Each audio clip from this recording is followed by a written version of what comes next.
How to edit photos on Nano Banana AI. In this video, I'm going to show you how you can easily edit your photos. First of all, go to the website name nanobanana.ai. So this interface will pop up.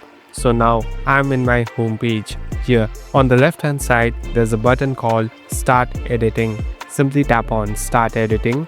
So here, this is into a different page. Here, if you slowly scroll down, you'll be able to find different options available. So simply select image to image, and here on the bottom simply tap on this plus icon. Now we can add the photo that you want to edit and simply tap on done. Here on the bottom, this is the place where you can write your own prompt. So here you can customize however you want to edit the photo and simply tap on generate now. So this will do all the work and later give you the result that you want.